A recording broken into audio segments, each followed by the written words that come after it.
yangi yilning birinchi kuni.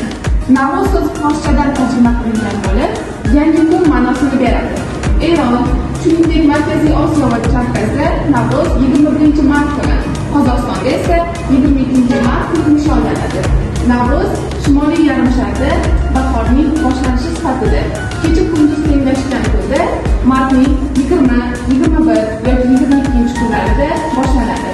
Ba'zi xalqlar bahor faslining kelishini tabiatning uyg'onishi bilan bog'laydilar. Shu munosabat bilan bayramlar o'tkazishadi. Uni yangi yilning boshlanishidek bayram qiladi.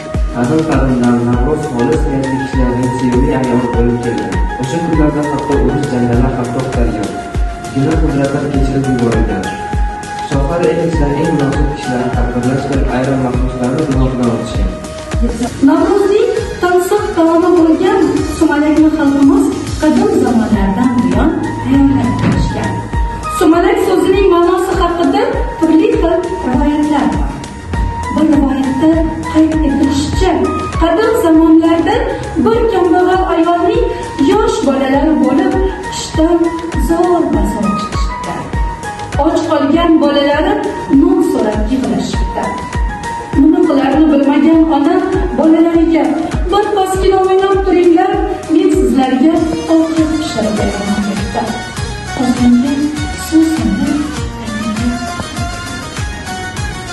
so'ngra dalaga chiqib, o'tgan yilgi bug'doyzordan bug'doy tomirlarini endigina nish urib boshlagan har xil o't o'lanlarni terib kelib, yaxshilab yuvibdi-da qozonga soldi.